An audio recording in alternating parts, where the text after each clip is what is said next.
Welcome back to the Crypto Clown World podcast. I'm your host with the honks, Jason Bruce. We're honking back in on the 27th of October, 2024. And my goodness, this year is flying on by. Pretty much got 2 months left in 2024.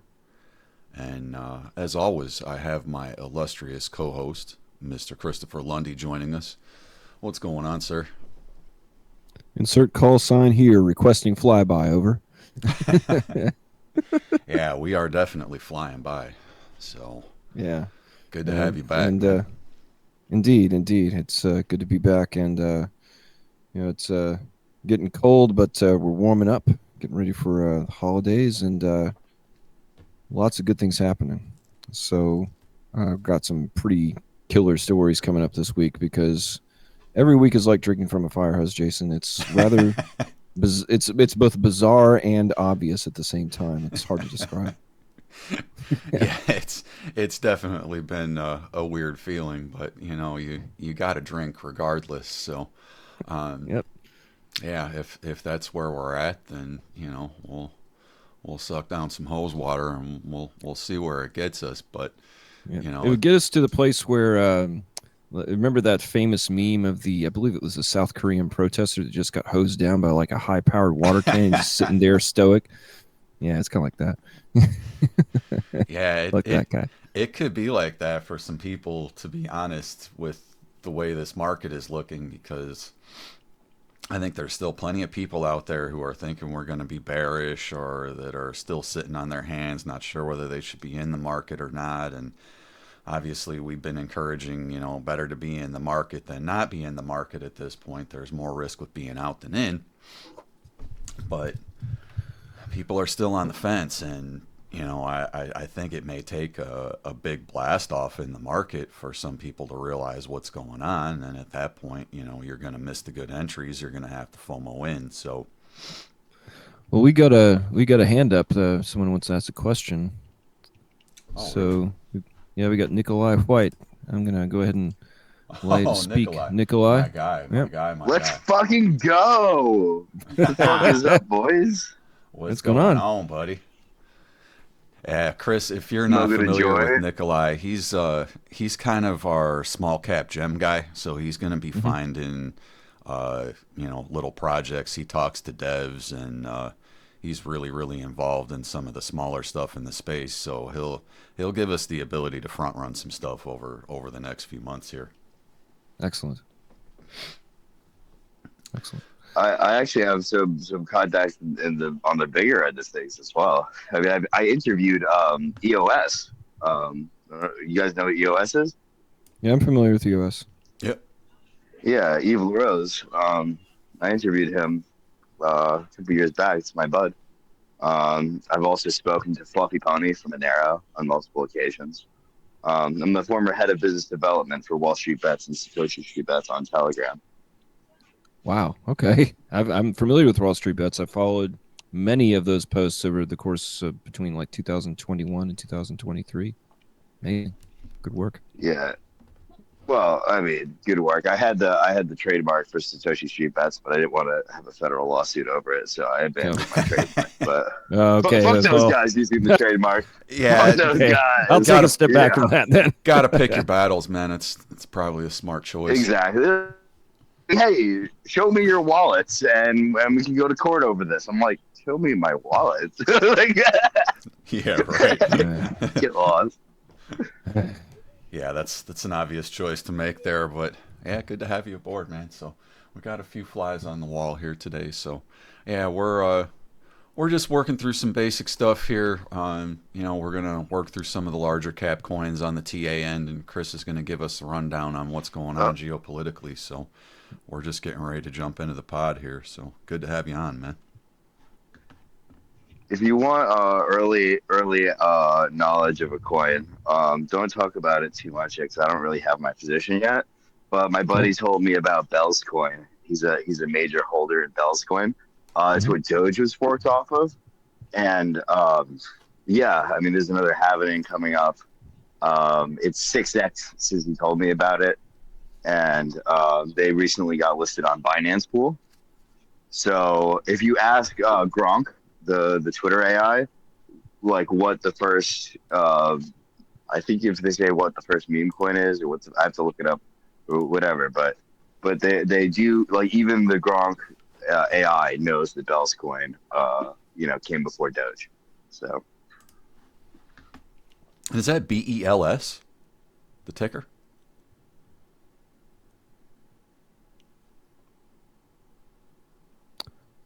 I think he's B muted. E L L S BELLS Bell's Two coin. L's? I got you. Okay. Okay. Yeah. All right. We will look into that one, sir. We will look What do you, into how much that money one. are you guys playing with? You guys like toss around like five figures, four, Yeah. six? Yeah. Something like that. I'm, you know, I'm trying to get back to six figures, basically. So we're we're getting there, coach. We're getting there. All right, because like I said, I have that seed round that is available. Um, so if any of your buddies are looking, I know the minimum is like 25K entry tickets, but I mean I could probably stretch it to 10K if you were like serious about being interested. I mean I could send you the deck and everything. We'll have to look into it, dude. I may take you up on that if we go to 10K. 25 was a little rich for my blood, but I could think Yeah, about 10. Um, we'll powwow on yeah. that I again. mean I can speak to the guy about it. Yeah, I mean no, it's no pressure. I'm just so you know, my buddy's been doing this raise for about a year now, and the live demo is supposed to be coming out this week, so that should probably wrap up the last round. They already have some commitments, so no pressure from me, but there will be other opportunities. But this one is, sort of towards the end, which is good though because if you were to get in, then you don't have to wait the 1 year that everyone else waited, and I can still get you like angel round prices. So, but yeah, no pressure. I could give $2. And that's speedthrone.io, right?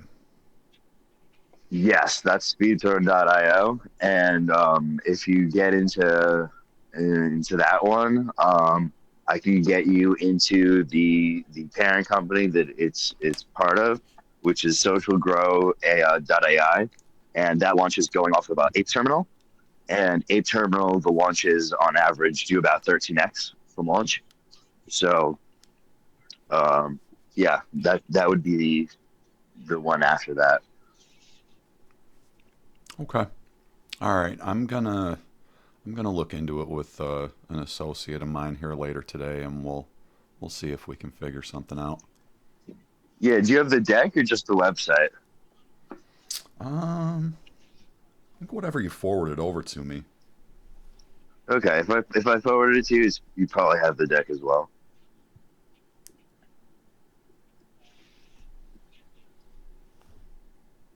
Right on. Yeah, I'm not How sure. often do you guys have voice chat here? Because I use Telegram way more than Discord. Um, Way more we're than pretty Discord. much here every Sunday for the podcast, dude. So, um, Oh, sick. yeah, I We don't have have a my fixed time because of scheduling, but yeah. it's every Sunday unless there's like a something happens. Oh shit, are we being recorded right now? Yes, sir. Yep, this is live show, sir.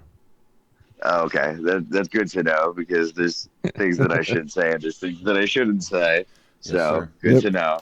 Good to Yep. know. yep. Yep. This will be going up on Facebook. We're recording live, and it'll be uploaded.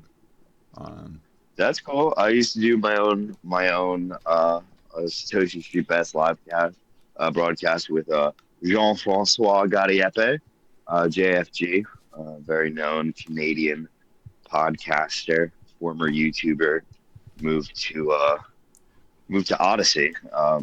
He hosted the most watched live stream video of 2017. It was also the most watched wow. video. It was a debate between Sargon of Akkad and Richard Spencer. That must have been a bizarre show. It was no, it was amazing. And so yeah, that I was like, you know what? I'm hiring this guy. Dude's fucking. He's a doctor. Fucking PhD. Did his post grad doing brain surgery on fucking monkeys. Wrote a book.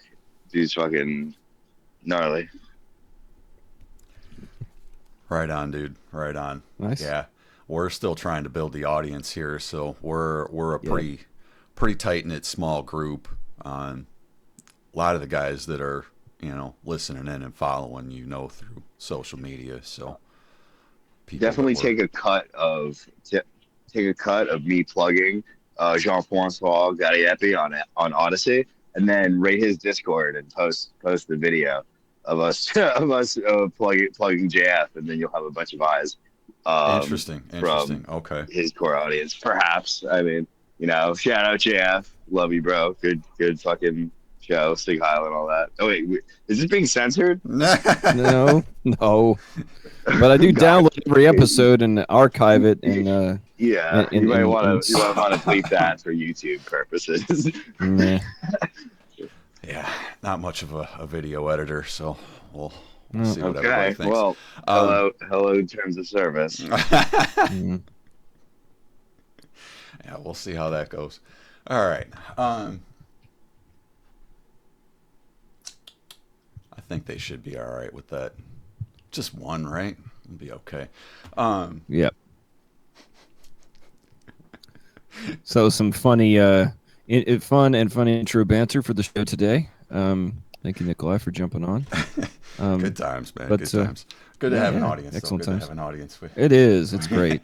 Haven't had 3 people in the live stream for a hot minute, so that's funny. That's for sure.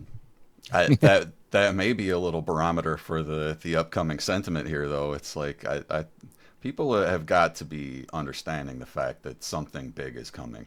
If you've been in this Yep. market for a little while and you understand how these markets work, you're starting to feel some anticipation. If you're not, you're dead inside. So, yeah, that's where I'm at. I'm trying not to get too excited already because it's gonna be a real emotional ride, and we're gonna have to put all that aside in order to actually make some money. So, Yep. let's get ready, and I hope everybody else is ready to come along for the ride too. So, let's see what Chris has got. If you're ready, sir, I will kick it over to you for the news, and I'll be doing some TA here shortly. Thank you so much, Jason, for passing the baton, as always. Well, welcome to the show, ladies and gentlemen. Our top story for today comes from thegoldobserver.com.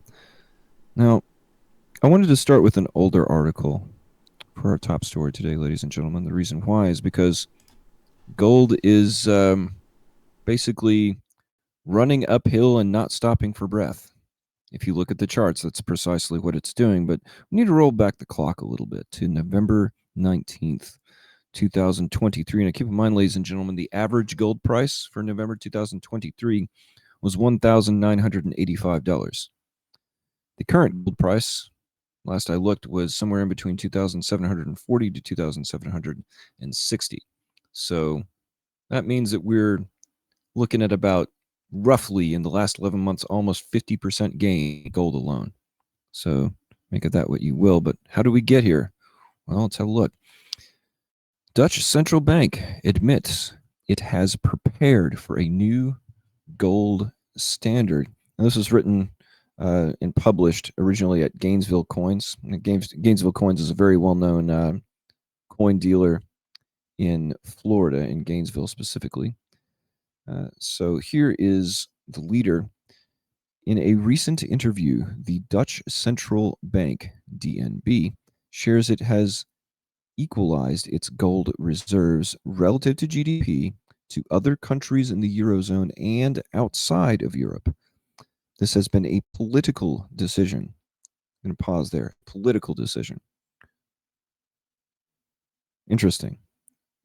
Making decisions based upon policy rather than law. Does that sound familiar? Continuing. If there is a financial crisis, the gold price will skyrocket, and official gold reserves can be used to underpin a new gold standard, according to DNB. These statements confirm what I have been writing for the past years about central banks having prepared for a new international gold standard. And who's the I? Well, it's Jan Nieuwenhuis, if I'm pronouncing his name correctly. He's sounds like a Dutchman, and he is the author from Gainesville Coins. Continuing, Wouldn't a central bank that has one primary objective, maintaining price stability, serve its mandate best by communicating the currency it issues can be relied upon in all circumstances? By saying gold will be the safe haven of choice during a financial collapse, DNB confesses its own currency, the euro, does not weather all storms. No surprise there. Indirectly, DNB encourages people to own gold to be protected from financial shocks, making the transition towards a gold based monetary system more likely. Gold based. Huh? There's that gold based buzzword again. Gold based, and then what do you have in your hand? Do you have gold or something else? Do you have something you can redeem for gold? Is that what gold based actually means? There's a difference between gold based and gold backed. And gold backed is something that provides backing. Gold based means, in terms of my thinking of it, as something that allows for full reserve banking. And before continuing with the article, we're basically at the end of the fractional reserve banking Ponzi show, ladies and gentlemen. It's over. It's coming to an end. So full reserve banking is likely to be the case in the near future because we are shifting into a completely different paradigm. Now, I'm going to skip ahead to another section of the article about the DNB and its gold strategy. And this is the header of Dutch Central Bank comes clean on gold strategy. And when the author asks European central banks about a legal requirement to equalize their gold reserves, two of them replied there is, quote, no such obligation, close quote. Interesting.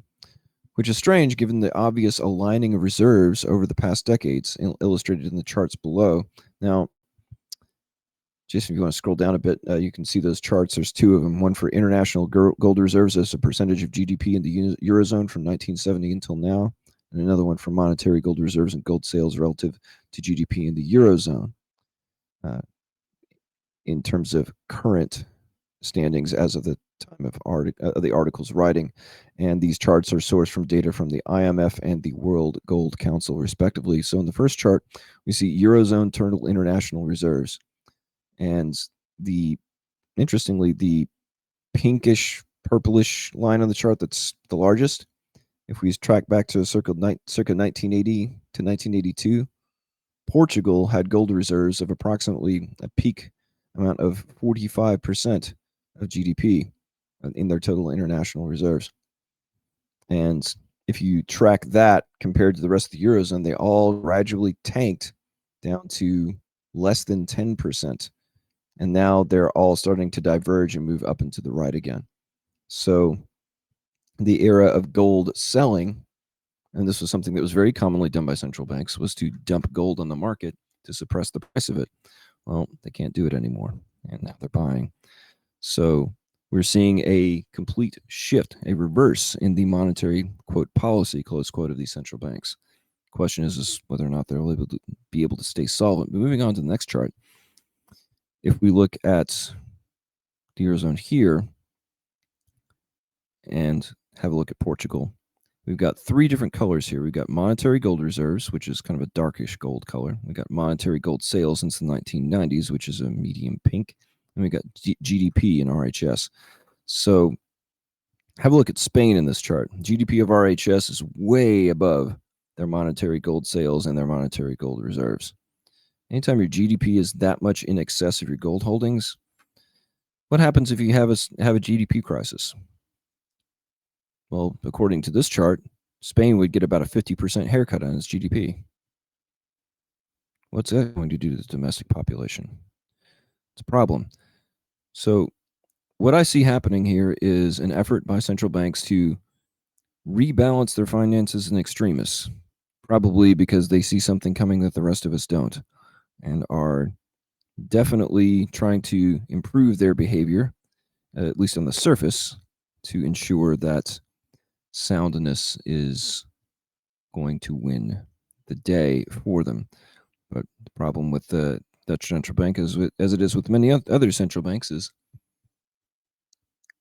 what is the actual standard going to be?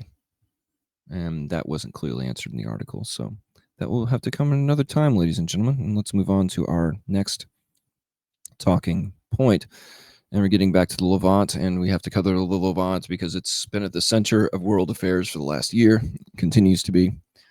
And this, of course, comes from The Cradle, another primary source consistently referenced, published on October 21st. And the title of the article is Israel's Security Minister Calls for, quote, voluntary transfer, close quote, of Palestinians out of Gaza.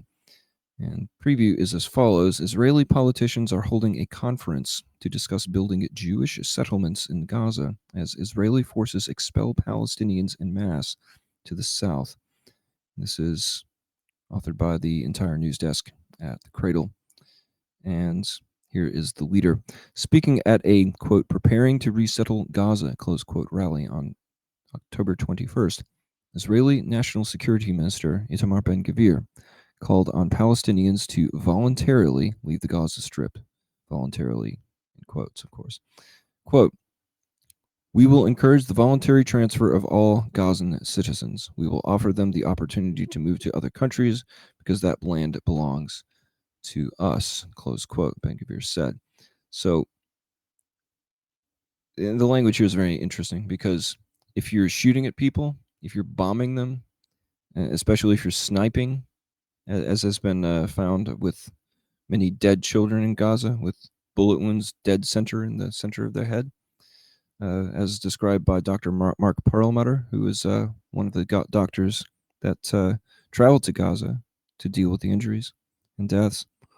And that doesn't sound like it's voluntary, right? Continuing, and this is a little bit further down in the article. And this is coming from the Times of Israel. Now, the Times of Israel reported that 10 of the 32 lawmakers from Prime Minister Benjamin Netanyahu's Likud party, including a cabinet minister, are participating in this particular conference, which is taking place in Sderot, an Israeli city near the Gaza border. Actually, it's just north of the Gaza border. Quote, a year after the pogroms of October 7th, we will stand together. Likud members, regional branch chairs, MKs, and ministers to jointly declare that Gaza is ours forever, close quote, a poster advertising Monday's event read. This is a poster advertising it.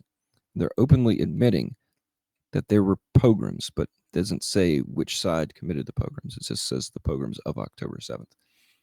And unfortunately, it's important to understand what a pogrom is, right? And we definitely see some reversal of the language here in this context.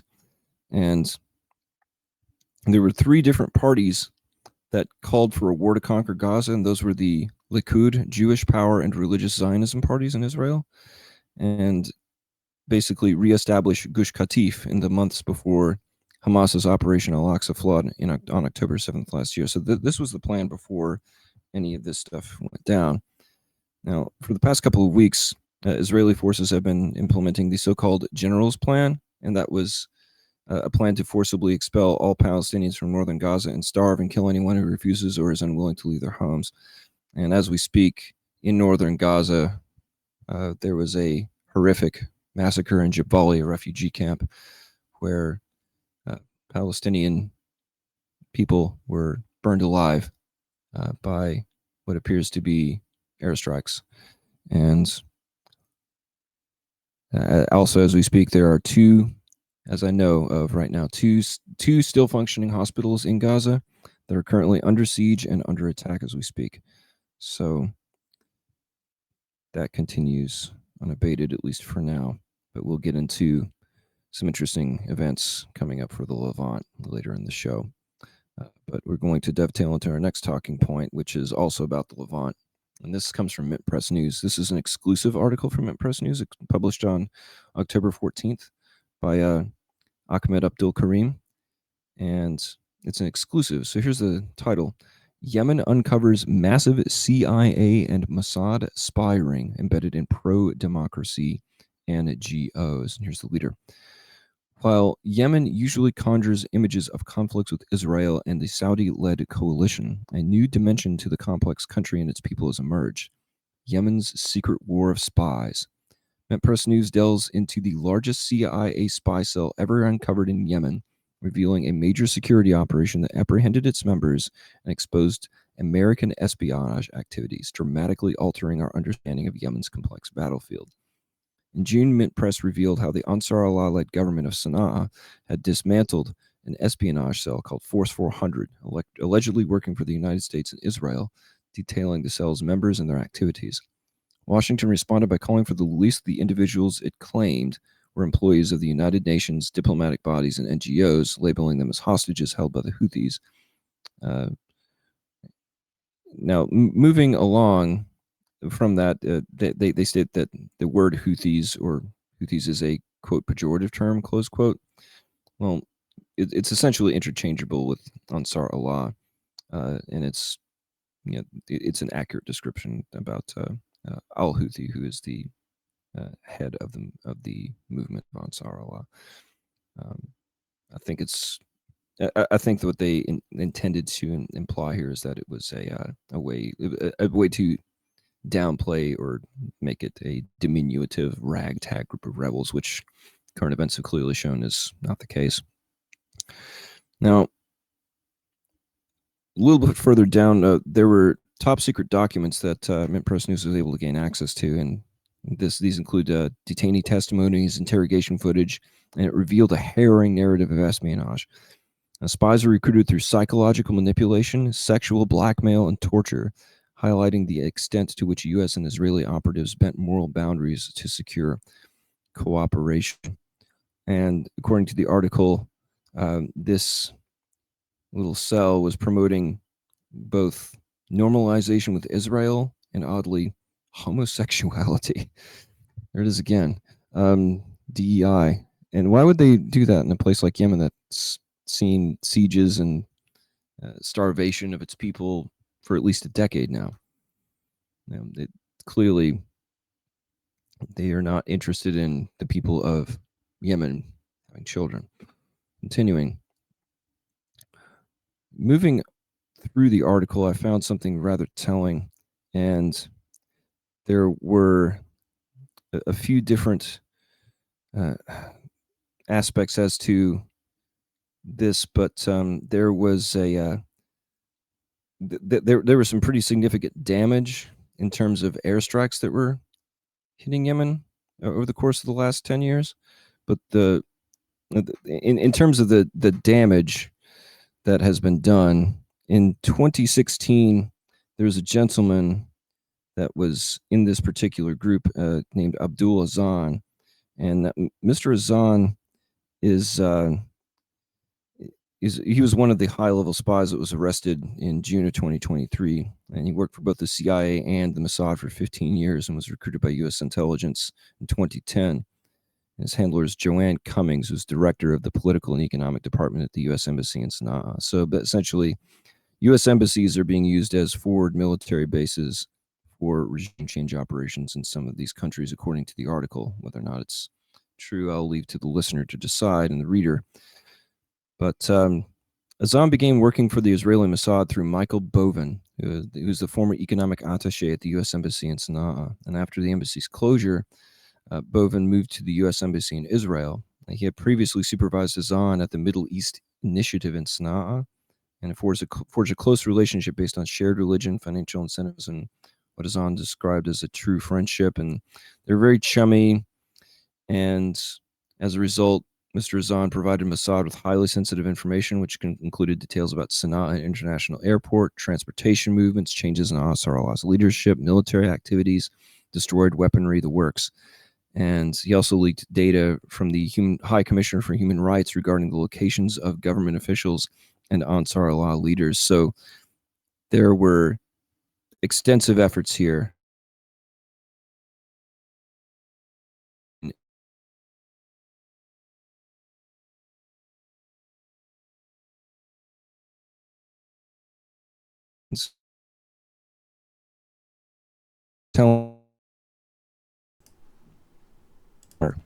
So, Chris, I think you're cutting out a little bit. We kind of missed that last sentence or so there. Yeah, I'll just repeat. Essentially, what we have here is a pretty extensive cultural subversion operation that was targeting Yemeni values. And apologies for the cutout. That was probably just a temporary situation. But what I was speaking to prior to that was there was some very clear interplay between USAID, CIA, and the embassies. So this is directed on the back end by the NGOs and on the front end by the embassies. So it's a very well organized operation. But in terms of the values, one of the roles assigned to clients of this particular outfit was to promote homosexuality and make society more accepting to it, according to Al-Hamdani, who was one of the operatives, purportedly. Quote, the embassy was supporting homosexuals through the culture attaché, promoting at the American NGO YALI by distributing brochures to those inclined or desiring to be homosexual, promoting it as a personal freedom.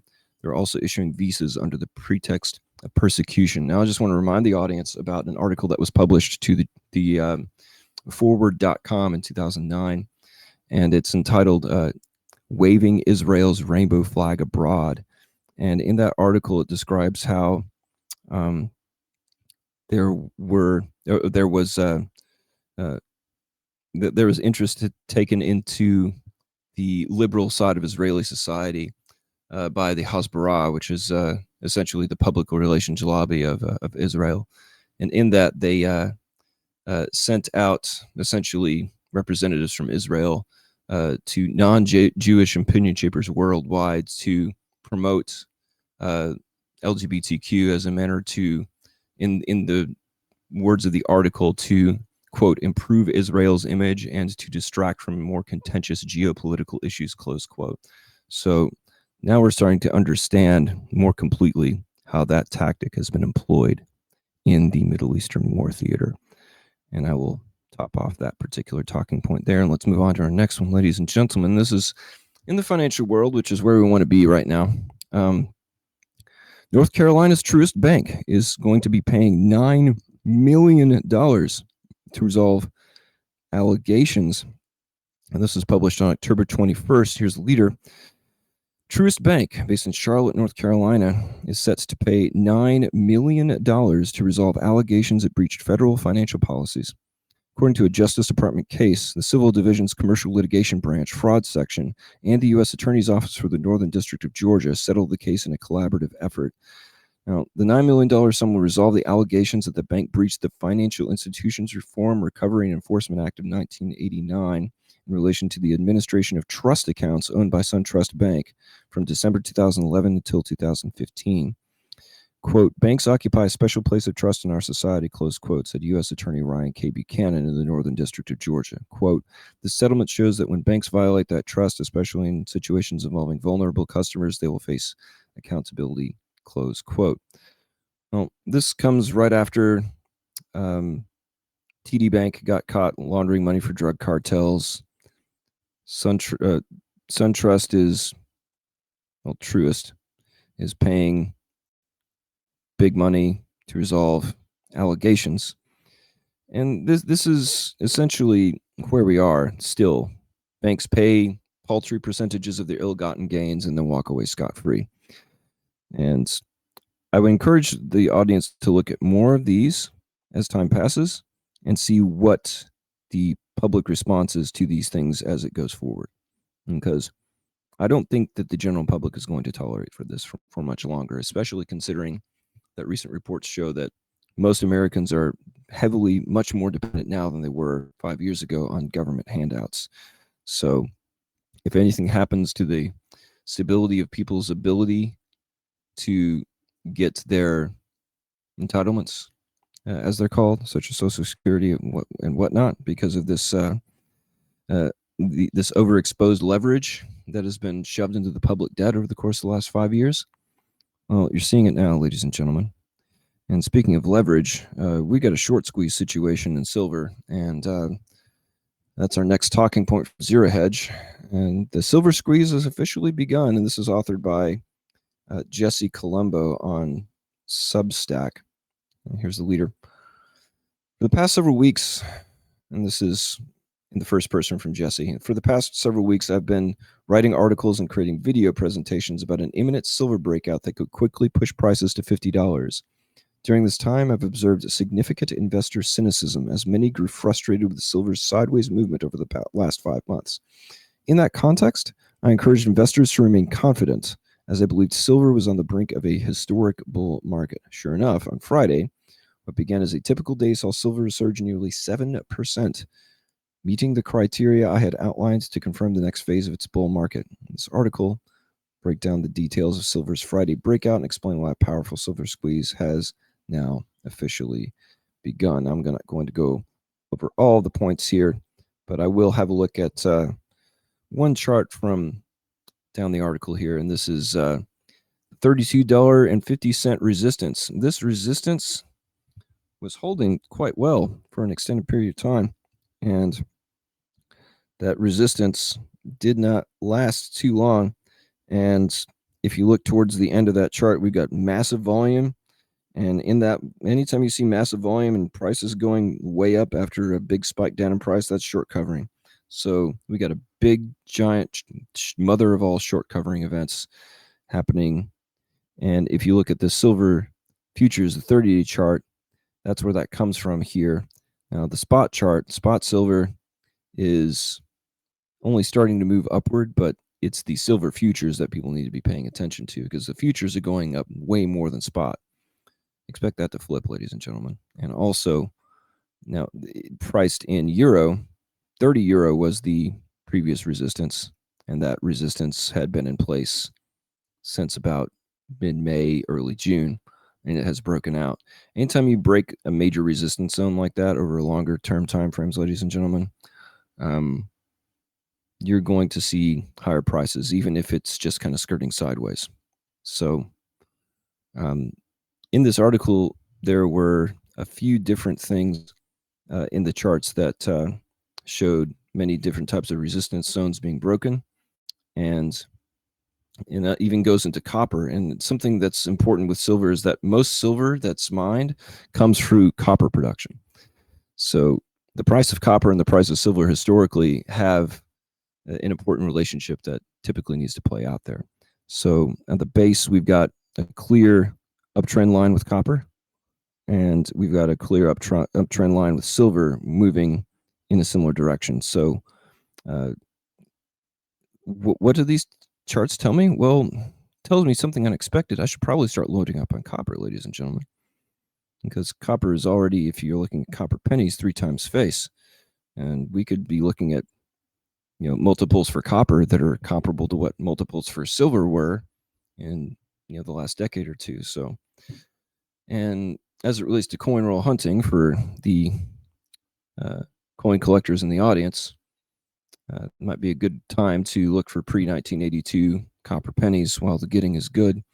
I have noticed that yields are slightly lower than they were about a decade ago, which was about 20% of all coins, pennies in circulation, roughly speaking, if you pulled them out, were copper. So it might be a good time, good idea to consider doing that, or just bulk buying it, get to your coin shops and start making some entries, ladies and gentlemen, because as I stated in last week's show, no entry is a bad entry at this point. Precious metals or even base metals that are monetary metals, gold, silver, copper, start stacking. Moving on. Next talking point comes from The Intercept, and this is about Raytheon. And Raytheon has admitted to defrauding the Pentagon and has paid a $950 million fraud and bribery settlement this week. And the title of the article is When Blood Money Isn't Enough, Raytheon Admits to Defrauding Pentagon. And here is the leader. RTX Corporation, the weapons giant, formerly and better known as Raytheon, agreed on Wednesday to pay almost $1 billion to resolve allegations that it defrauded the U.S. government and paid bribes to secure business with Qatar. Raytheon engaged in criminal schemes to defraud the U.S. government, said Deputy Assistant Attorney General Kevin Driscoll of the Justice Department's Criminal Division on Wednesday. Quote, such corrupt and fraudulent conduct, especially by a publicly traded U.S. defense contractor, erodes public trust and harms the DoD, businesses that play by the rules, and American taxpayers, close quote. So on the one hand, we got Boeing, that's laid off 10% of its staff, has 33,000 machinists on strike, hemorrhaging executives, and now they're mulling selling their space unit. And Raytheon has decided to join the party by paying $1 billion back. But how much money have they made on top of that $1 billion? Probably quite a few billions and billions and billions more, I would say. especially considering the prices of their products. $1 billion is 1/8 of a very recent aid package for Ukraine or Israel. Take your pick. So it's a drop in the bucket in terms of their income. And that is also something that is a pattern. This is a trend of the U.S. government saying, "Oh, just pay us a big fine and we'll make it go away." Well, this is going to be the case with all of this because there's so much fraud running through the system that the Pentagon, our own military-industrial complex, if you want to call it our own, is directly defrauding the United States government. What does that mean for the United States' force projection? What does that mean for its military capabilities? Well, if you're asking me, it means that they're on the downtrend, and that's the nationalization narrative is going to come into play at some point, ladies and gentlemen. You heard it here first, because when you have your military-industrial complex basically stealing or defrauding from the government, and they don't go to prison, they're going to do it again. They're just finding another way to do it, right? So have a look at this article, read it in some more detail, and get a pretty good, solid understanding of this. But I do want to speak to the allegations. Now, and this is from further down in the article. Now, quote, "The Raytheon allegations are stunning, even by the lax standards of the arms industry," close quote. And this is by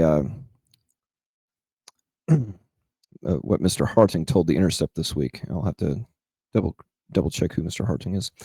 Quote, "Engaging in illegal conduct on this scale suggests that, far from being an aberration, this behavior may be business as usual for the company," close quote. Interesting. So illegal conduct is business as usual. That just kind of goes to show you where all of this bribery and coercion and criminal activity has gotten us. It's basically become standard operating procedure. And that should tell you a lot about the war economy, ladies and gentlemen. And the company pleaded guilty to, quote, "illegally trafficking in secret military budget reports." And this was back in 1990. Paid $4 million to settle charges that it overbilled the Pentagon in 1994. Paid $10 million to settle a class action lawsuit contending that its Amana unit sold defective furnaces and water heaters in 1997. The list goes on. So have a look at all of these fines that this company has paid and what they've paid them for. And ask yourself how the United States of America can expect to have any type of force projection capability when it's facing that much fraud. For all we know, they're rigging the weapons to fail. We're rigging them to turn around and hit us. So it's pretty clear that we've got a problem here, ladies and gentlemen. And one more article from the Levant, and this is in relation to the recent BRICS summit that just wrapped up. And I encourage everyone to have a look at the exchange between Vladimir Putin and a BBC reporter that happened during the summit. That should give you some context as to what the overall mood is of BRICS, specific to Russia's position. And here's the title of the article. BRICS nations make urgent call for Palestinian statehood, Gaza ceasefire. Palestinian Authority President Mahmoud Abbas attended this year's summit at the personal invitation of Vladimir Putin. And here's the leader. Representatives of the BRICS group of emerging economies declared on October 23rd their support for Palestine's admission as a full member of the UN based on a commitment to a two-state solution under international law. This is based upon the two-state solution that was agreed upon in June 1967. And leaders of BRICS called in a joint statement during the summit for an, quote, independent and viable state of Palestine under the internationally recognized borders of June 1967, with East Jerusalem as its capital, living side by side in peace and security with Israel, close quote. So something I find very bizarre about this particular proclamation is like, how's Palestine going to be able to live side by side in security with Israel after Gaza just got carpet bombed and after all these raids into the West Bank and the provocations on in Al-Aqsa Mosque and the provocations outside the Church of the Holy Sepulchre? How are they going to live in peace with such a neighbor? How is a neighbor to live in peace with that particular, shall we say, state of affairs around them at all times? Well, it's pretty clear that there is going to be a change a significant change in that situation, because BRICS, as of right now, ladies and gentlemen, represents approximately anywhere from 40 to 45% of the entire world's population, and something similar in terms of GDP, maybe slightly less. So this is a pretty solid, unified voice in this context. Another interesting tidbit about the summit is that Secretary General of the UN, Antonio Guterres, was in attendance, and immediately after his attendance, he was added to the infamous Ukrainian kill list.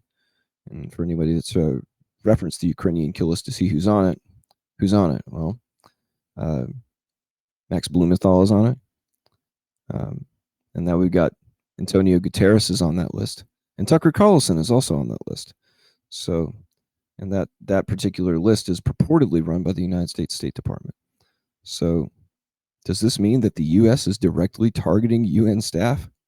What does that mean for our UN membership and Israel's UN membership? More on that later in the show. But based upon one more point in this article that I wanted to speak to. Now, after Russia became the most sanctioned nation in the world following the start of the war in Ukraine in 2022, the BRICS bloc began seriously pursuing the creation of a common currency to de-dollarize trade and circumvent Western sanctions. And in fact, there was a prototype bill, a prototype 100 BRICS note that was debuted and shown by Vladimir Putin. I don't know if this is merely symbolic or if it's an actual banknote that would be used. But if it is a banknote, that speaks to cash being a central component of the system.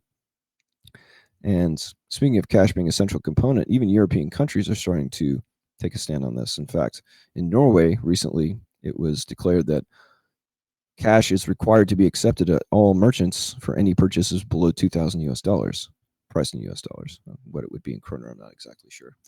But what that means is that 15% of Norway's entire population is, in at least today, using cash exclusively for all of their purposes. So that's pretty much a tipping point. That's all it takes to stop the CBDC agenda in its tracks. Stand your ground. And from my perspective, it could go either way with BRICS, because we've got some disconnections at BRICS. A notable disconnection at the BRICS summit was South Africa in its representation. Now, the opposition leader, Mr. Steenhuisen, publicly stated at the summit that while Russia may be an ally of Ramaphosa, he's not the ally of everyone in South Africa, and he was specifically representing Russia's involvement in the Rhodesian Bush War, their involvement in the financing of communist paramilitaries during the 1960s, and other divide and conquer tactics. So there's still some long-standing distrust, at least amongst certain members of the Boer community in Russia. But this is offset by Russia inviting Boer farmers into Russia to live, and is even giving them free land to go and farm. Another reminder, genetically modified food is banned in Russia. So I would say that anyone that is skeptical of BRICS' intentions here, have a look at the policies and the laws, especially, because we're looking at different modes of governance. But I would also caution the audience not to jump to conclusions that are too fast, favorably or unfavorably, at this particular emerging bloc. Moving on, next talking point comes from Reuters, and I'll speak to this briefly. Ukraine's population has fallen by approximately 10 million since Russia's invasion, according to the UN. A few talking points from this article. Ukraine's population has declined by 10 million, around 25%, since the start of Russia's full-scale invasion as a result of refugees leaving, collapsing fertility, and war deaths, the United Nations said on Tuesday. Speaking at a Geneva news conference, Florence Bauer, Eastern Europe head at the UN Population Fund, said the invasion in February 2022 had turned an already difficult demographic situation into something more severe. Quote, the birth rate plummeted and is currently at around 1 child per woman, which is one of the lowest in the world, close quote, she said. It takes a fertility rate of 2.1 children per woman to maintain a stable population. If you maintain a birth weight of 1 child per woman over the course of approximately 18 to 20 years, ladies and gentlemen, your population is going to decrease at a minimum by at least 50% from that level, and it's already gone down by 25%. So, as I spoke to in last week's show, the effort to empty Ukraine, fortunately, it appears to be on the verge of stopping. But after 2 years of war, 1 out of every 4 Ukrainians is no more. Brief moment of silence for the victims of this war. Thank you, ladies and gentlemen. Moving on to our next talking point, and this gets us back to the finance world and that fun little Nigerian tug of war with the Binance executive Tigran Gambaryan. Now, this is from Bloomberg. Nigeria court releases Binance executive detained for months. So charges against Tigran Gambaryan were dropped on health grounds, interestingly. Gambaryan was detained in February as Nigeria took aim at Binance. And here's the leader. This was published on October 23rd. The Nigerian government dropped charges against the Binance Holdings Limited executive standing trial on allegations of money laundering and currency manipulation, who had been detained in the country since February. On the case against Gambaryan, who's the head of the financial crime compliance unit at Binance, was discontinued on the grounds of his ill health, according to people familiar with the court's decision. And his lawyer sought an acquittal of the charges, but that request was denied, interestingly. So they released him. They dropped the charges, but then an acquittal was not granted, even though they dropped the charges, which is odd, especially considering that the charges are no longer in place. Now, the Economic and Financial Crimes Commission, which is Nigeria's anti-graft unit that brought the charges, they didn't respond to requests for comment, and representatives for Gambaryan's family didn't immediately respond for comment either. Just a quick reminder, Gambaryan is a former agent of the IRS, and he had been held in the capital, Abuja, since early April. And Binance later took to social media to advocate for his release earlier in the year. Around that time, arguing that his visit to Nigeria was not as a decision maker for the company and upped the stakes when CEO Richard Tang claimed in a blog that its team was asked for a, quote, secret, close quote, payment to make its problems go away while they're in Abuja in January. So there was an effort to extort money out of Binance, and this was happening very concurrently with the attempt by Nigeria to impose a CBDC on its population called the e-Naira, which led to riots and mass civil disobedience that nearly led to the government being toppled. And now Nigeria is applying to join BRICS. So there's clearly still a tug of war between East and West happening in Nigeria as we speak. Now, moving on to our next talking point, a federal jury has sided with Bay Area rapid transit workers in a lawsuit against Bay Area Rapid Transit. And in the suit, they claim that they lost their jobs over a COVID vaccine mandate. There are 6 of them total on the lawsuit, and each will receive more than $1 million. The employees claimed religious exemptions to the vaccine mandate that were almost universally denied. So what does this mean? Well, interestingly, Bay Area Rapid Transit said that they had, quote, no comment, close quote, in regards to the allegations. Bay Area Rapid Transit is significantly in the red by hundreds of millions of dollars, ladies and gentlemen. So expect more lawsuits against public transportation conglomerates such as BART, against public schools, against any type of public or private institution that tried to impose this and that did not grant exemptions. Those lawsuits are going to start having some serious impacts on these businesses' bottom lines. And something that I anticipate will most likely happen is remunicipalization. There is going to be an effort to rein in this particular behavior down the line. And that's most likely going to come when the inoculation damage starts to hit a fever pitch. There's going to be significantly louder voices for some type of justice for this particular event.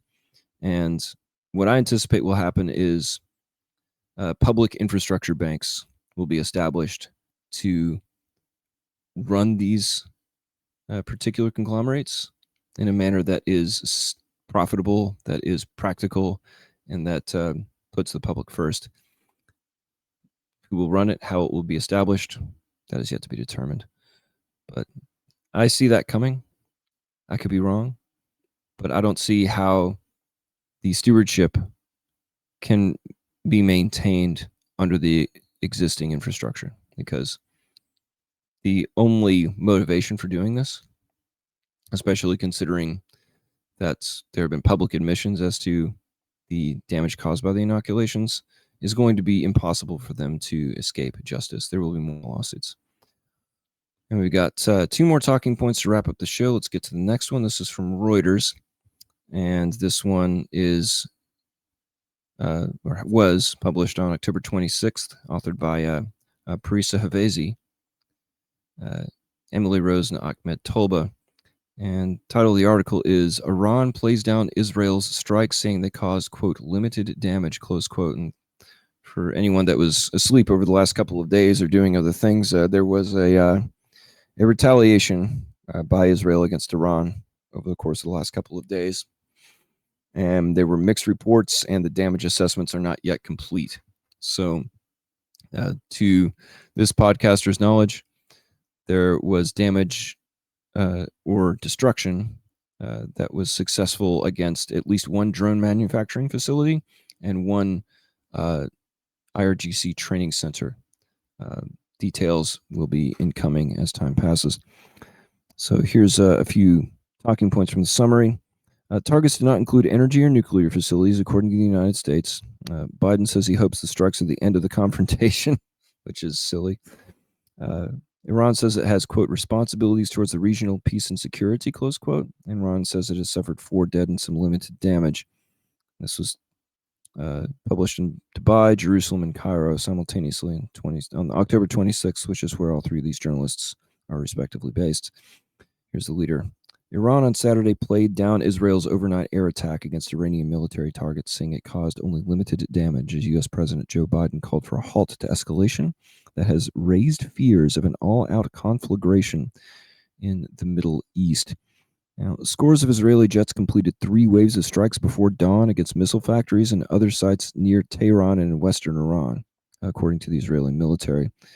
And this was retaliation for the October 1st attack against Israel, which was purportedly done with approximately 180 to 200 ballistic missiles. Previous reports have shown 180. This one says 200.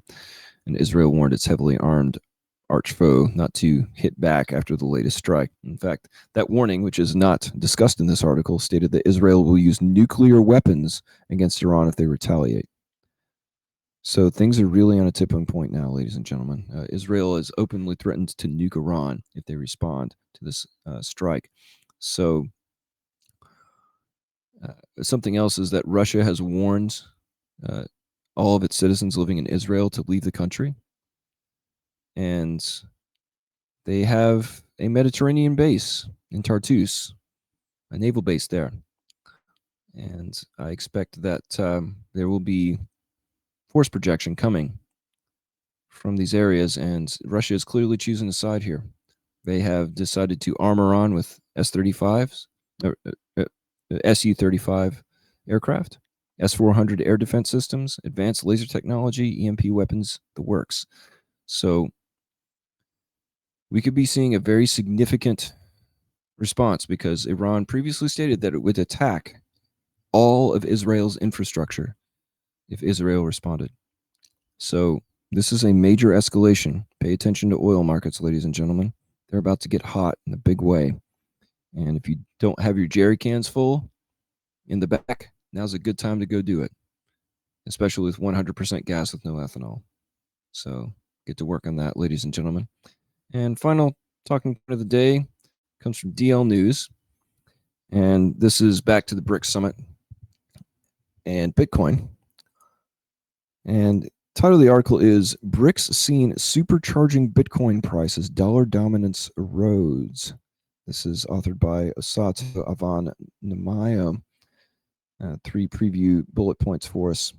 BRICS de-dollarization maneuver will benefit Bitcoin, says macro analyst Noel Atchison. Uncertainty is fueling the flight to hedge assets. Rising debt is pushing investors to Bitcoin and commodities. Rising debt is pushing investors to Bitcoin and commodities. It's not pushing them towards currencies. It's pushing them towards real assets, ladies and gentlemen, which means that Bitcoin and crypto are now considered, at least de facto, in the real asset category. Here's the leader. Bitcoin could get another massive macro boost triggered by the BRICS Club's attempt to dampen the dollar's primacy in international trade. Reminder, ladies and gentlemen, BRICS wants to make Bitcoin the default energy settlement layer for oil. At least that's been publicly stated in the past. Whether or not it will happen, we'll see. Continuing. BRICS is a geopolitical alliance of Brazil, Russia, India, China, and South Africa. Iran, Egypt, Ethiopia, the UAE were added to its ranks earlier this year. So we've got 9 member countries. Together, the group accounts for over 1/3 of global GDP. Now it wants to explore an alternative international payment system. And heading a little bit further down the article, they made recently some proponents have backed the claim, saying the rising debt burden occasioned by monetary policy steps to curb inflation in the U.S. has upped Bitcoin's profile as a suitable hedge asset. What does that mean? Printer go burr and people are running for the hills. So this is a trend. See the decoupling between fiat and crypto. And we're at a state where we're going to have interchangeability because, as I've spoken to in previous interviews, my thesis is that we're going to have a crypto, precious metals, and cash financial system going forward in the future. Why? Because if one of those things fails, you have to have at least 2 other things. You have to have interchangeability. You have to have insurance against system failure. Otherwise, you're in Mad Max land. Some think that we're going to that. I do not. I think adults in the room will do the right thing. I could be wrong. But that's where we are, ladies and gentlemen. We've seen some pretty significant shifts. We've seen some geopolitical, craziness and so many things hanging on the edge of a knife.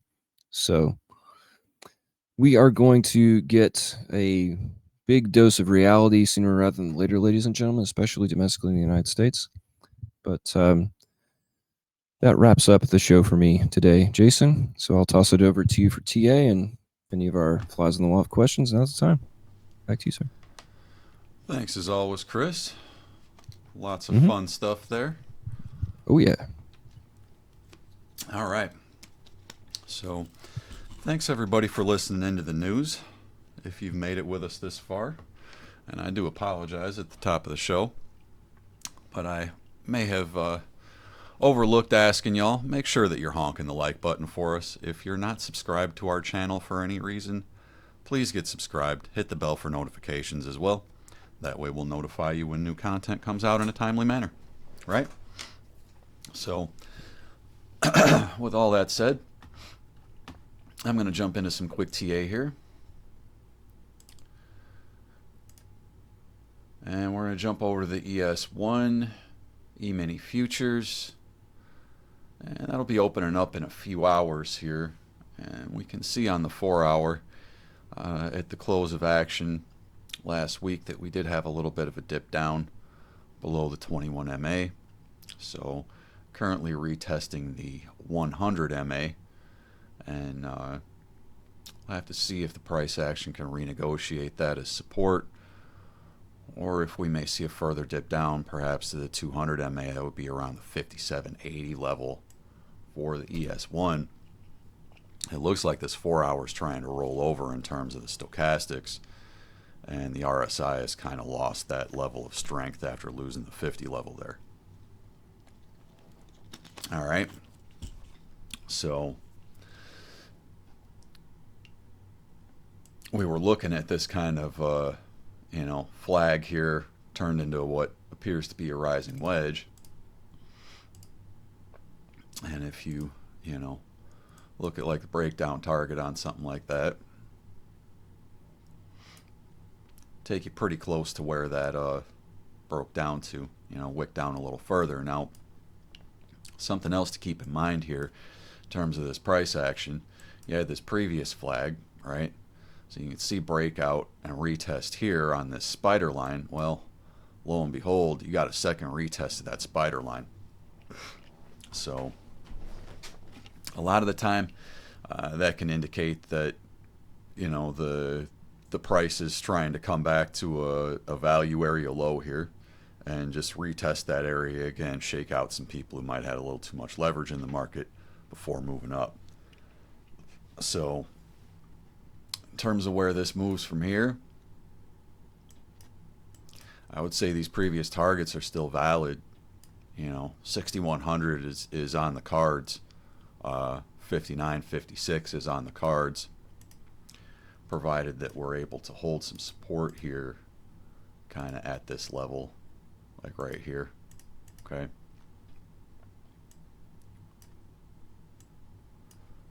So we can kind of look at that as the flag now.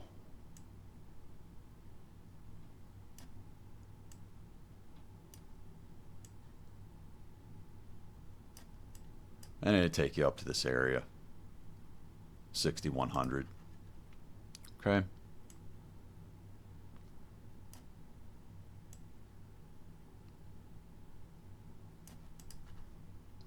So that's the picture, kind of shorter to midterm for the ES1. Let's bounce over to BTC. It's something similar kind of popping up here.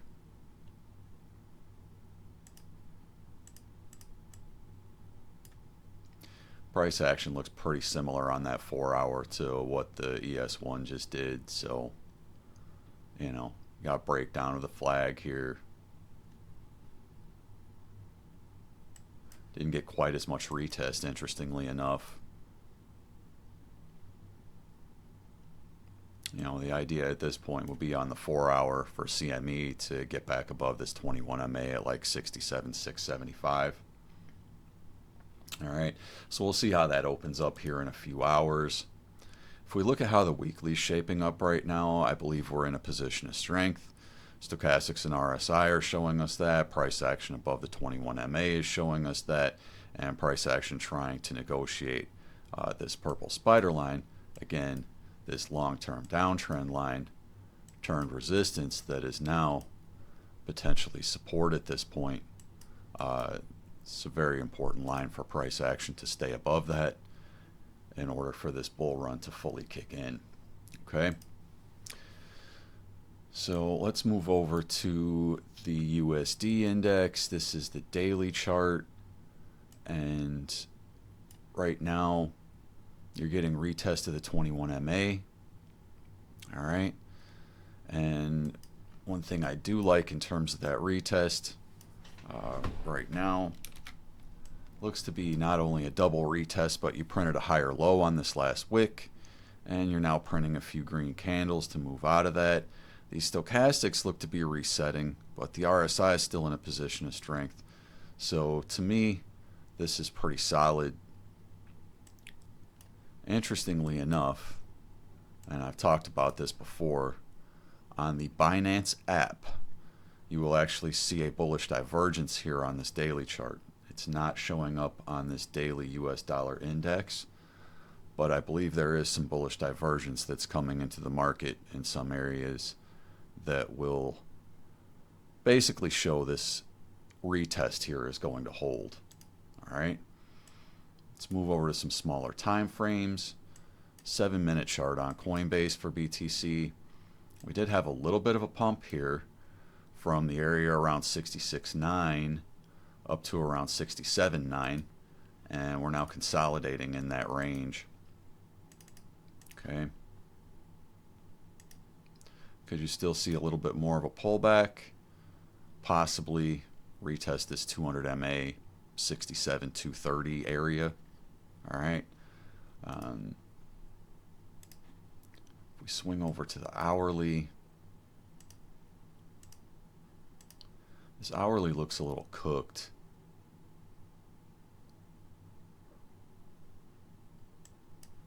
And this is actually like a Class C bearish divergence here.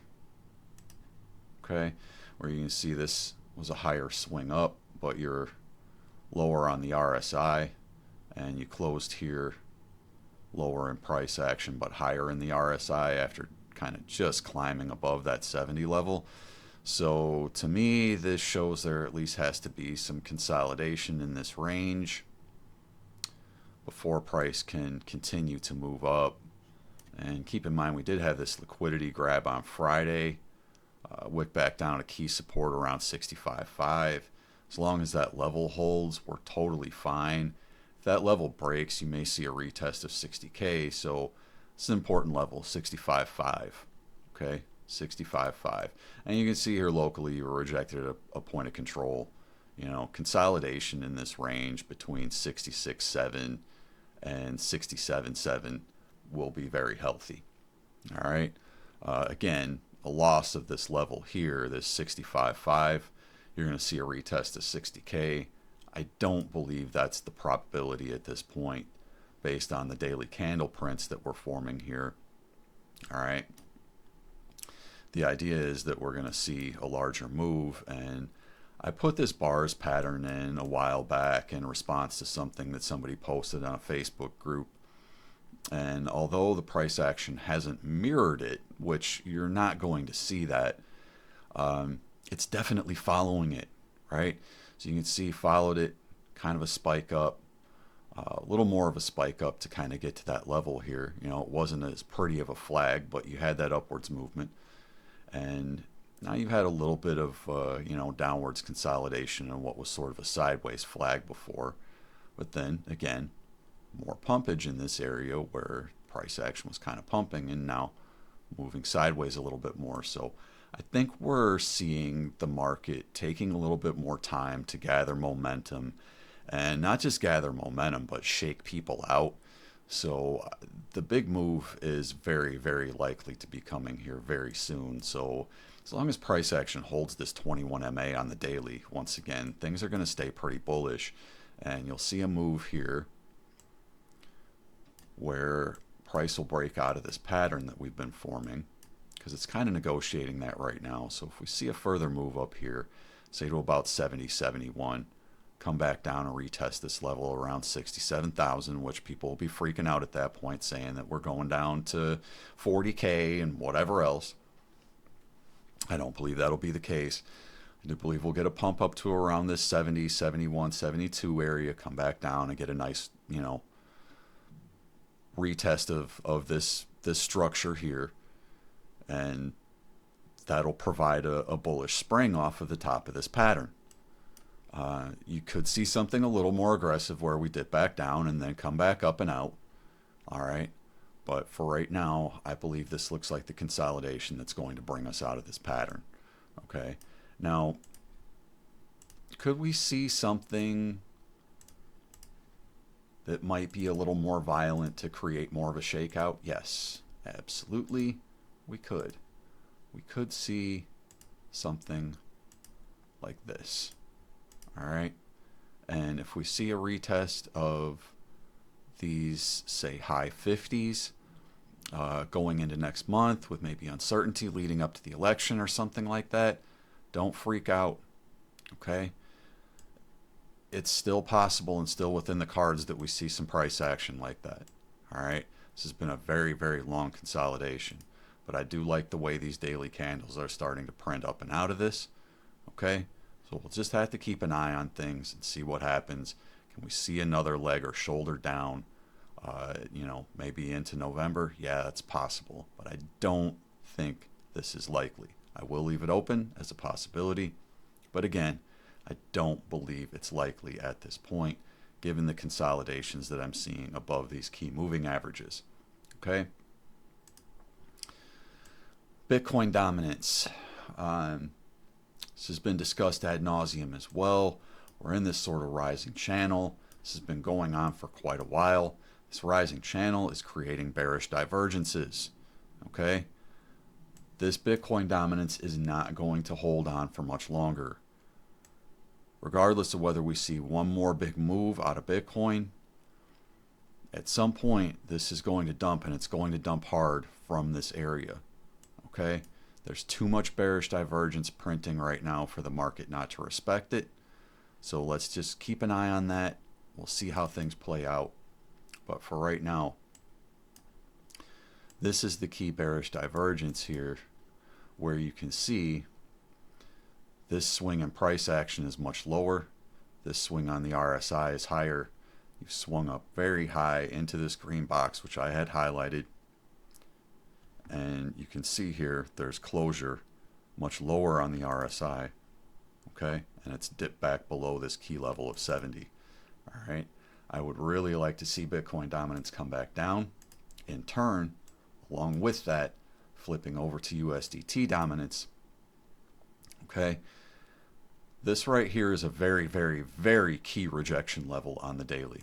Very key rejection level, and this corresponds directly to Bitcoin holding the 21 MA in terms of price action, where you see Tether getting rejected at not only the 21 MA, but also this all-important 200 weekly moving average. Okay, so this could be a huge rejection in terms of the Tether price action. All right, it is currently wicking off of and holding this point of control at 5.3%. If that's lost, I would look for a very large rally to come into crypto. If for any reason price is able to renegotiate and get above this 200 weekly and 21 MA on this daily chart for Tether, watch out, there's going to be a big dump in the market. So again, price action below those key moving averages, bearish for Tether, bullish for the rest of the market. If for some reason this is able to negotiate those moving averages and move up, we're going to see a very large, very quick volume crash, as you would likely see the Tether dominance move up to this next significant area, which is around 5.56%. Okay, again, the probability is that Bitcoin holds these levels and continues to move up. All right, and I'll drill down here so we can see a little bit more of what's going on here. This is starting to try and print some sort of a rally or green candle with price action below the 21 MA on the 4-hour. Again, I just want to see this stay below key moving averages, specifically this 200 weekly and the 21 MA on the daily. I would like to see the price come back down and step on this 200 daily here, okay, and potentially break down of it.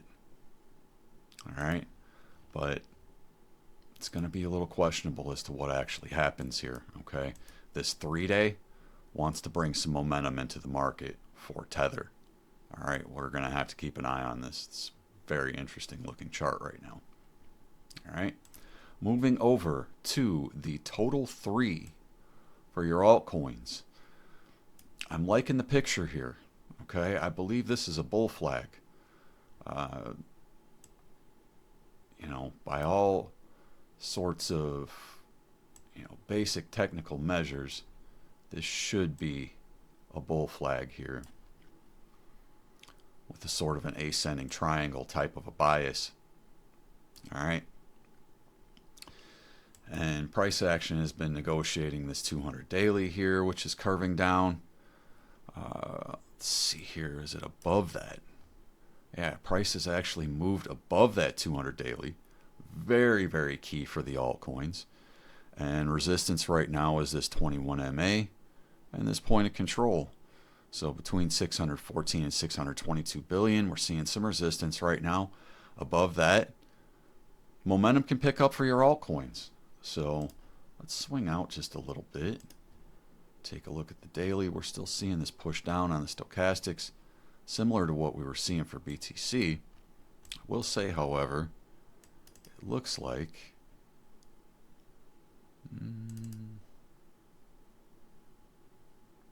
yeah, it looks like there's some hidden bullish divergence creeping in here.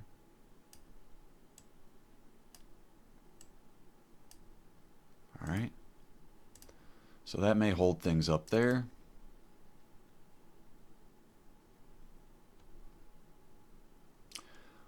But your price action is above the 21 MA on the daily.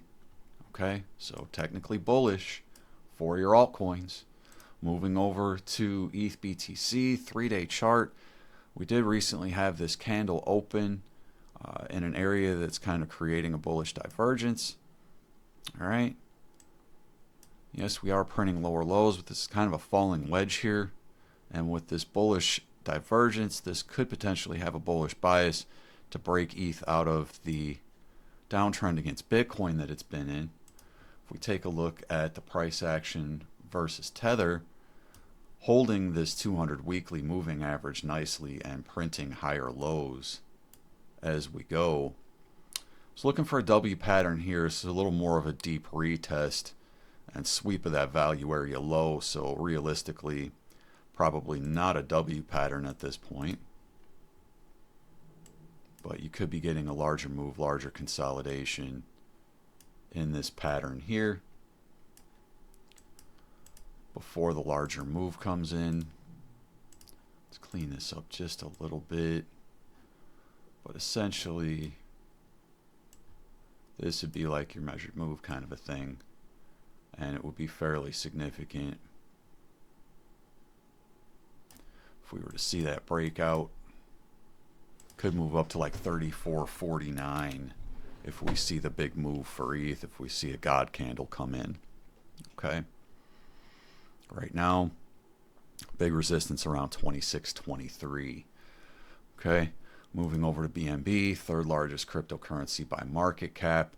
Binance Coin is trying to move bullish on the 8-hour to negotiate this 21 MA.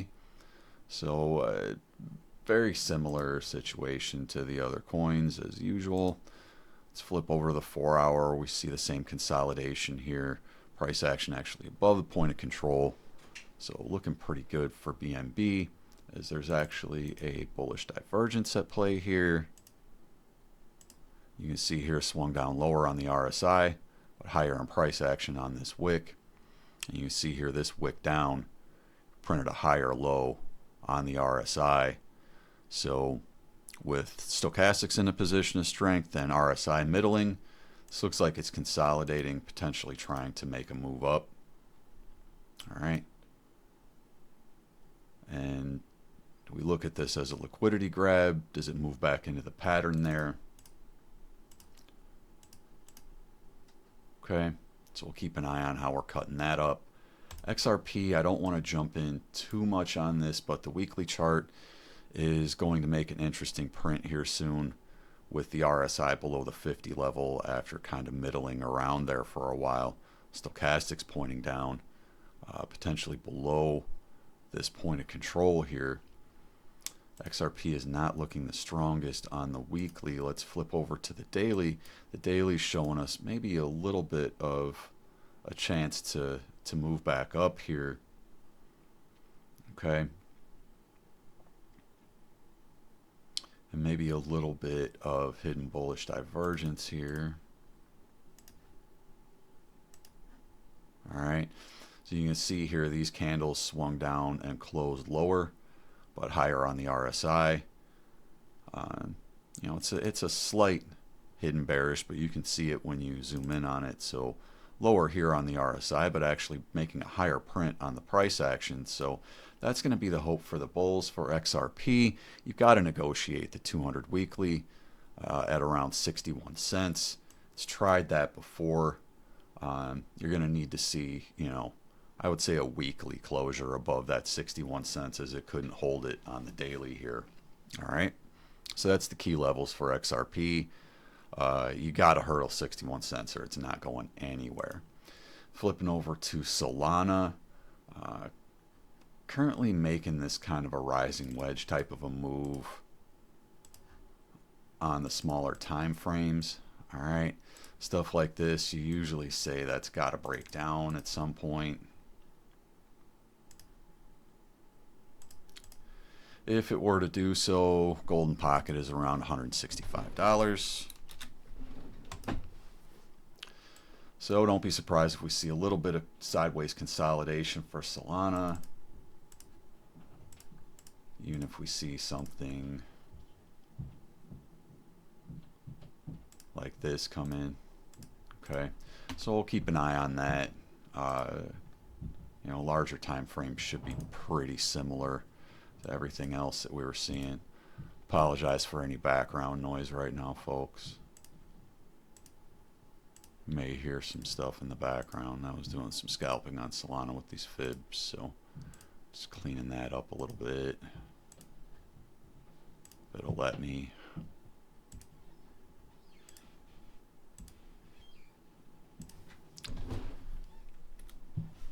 Okay. So what we saw here, like on, you know, the middling time frames, like the 4 hour, uh, nice liquidity grab, right? Back down to this zone that we had highlighted. So right around 159, and then moving back up pretty quickly, V-shaped recovery for Solana back above the 21 MA on the 4 hour.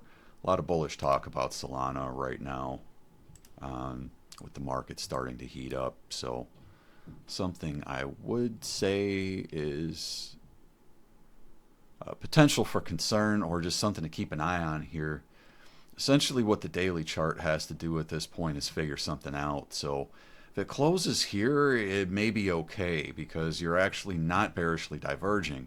If this price action comes up above 177.07 and closes a candle above that level, but this RSI does not make a new high, that will be bearish divergent, and you'll have to come back down to reset and retest this 21 MA. Okay, as this is right now.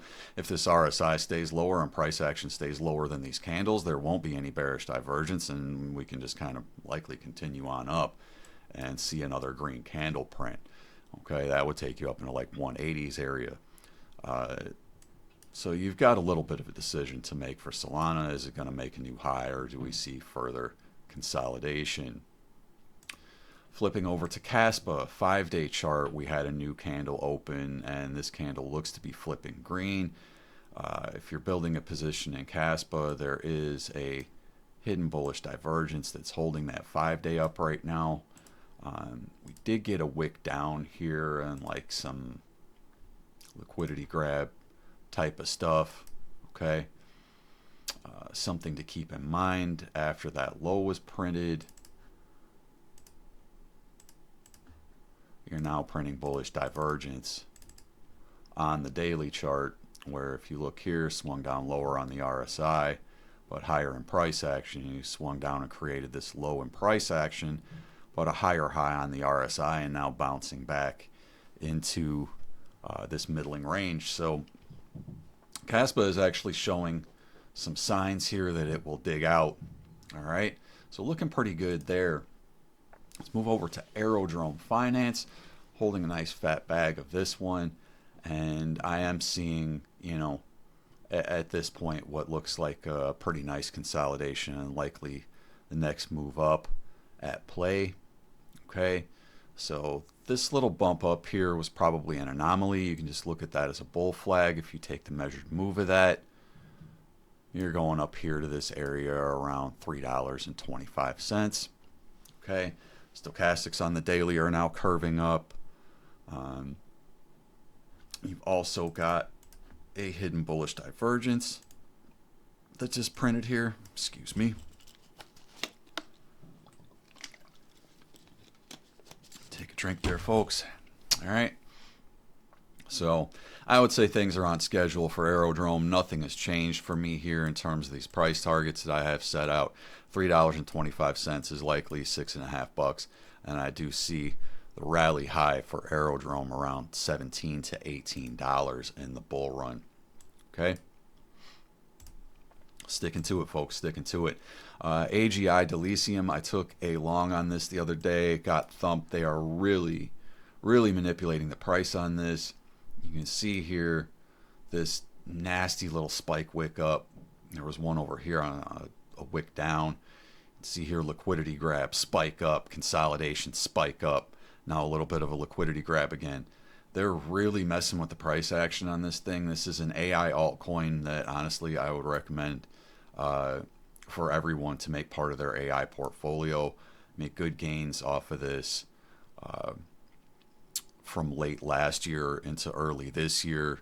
So this is a coin that you can build a bag on, and I do believe this thing will make noise in the bull run along with the rest of the AI space.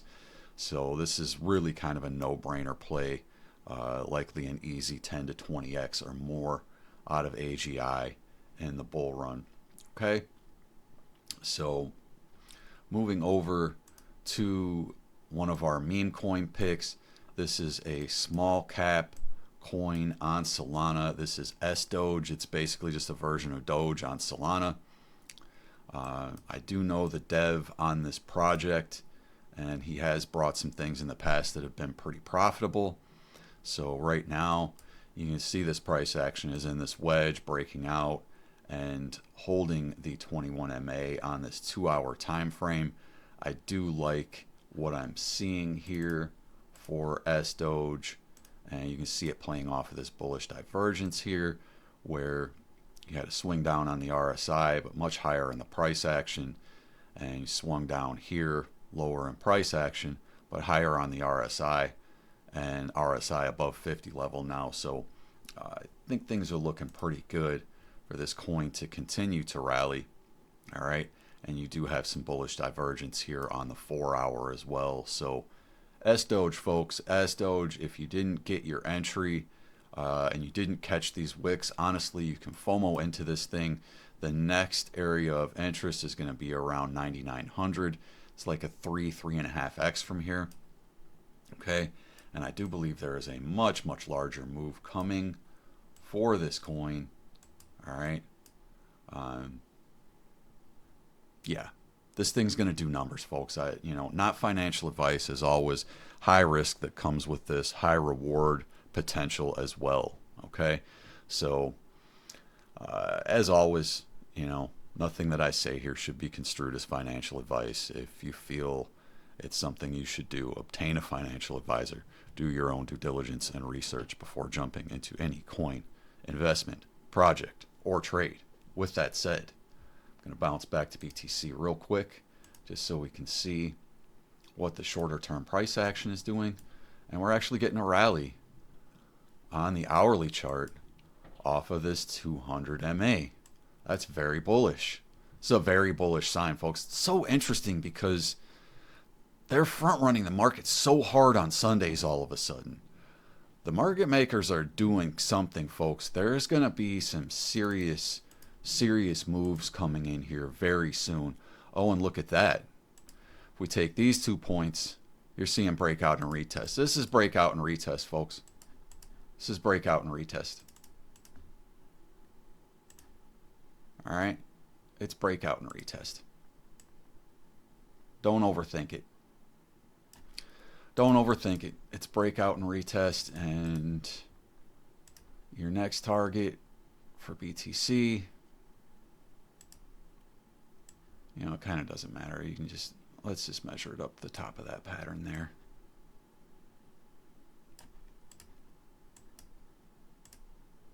North of 68K, 68.8, somewhere in that area. Don't be surprised if we see that today. All right. And then maybe a little haircut going into tomorrow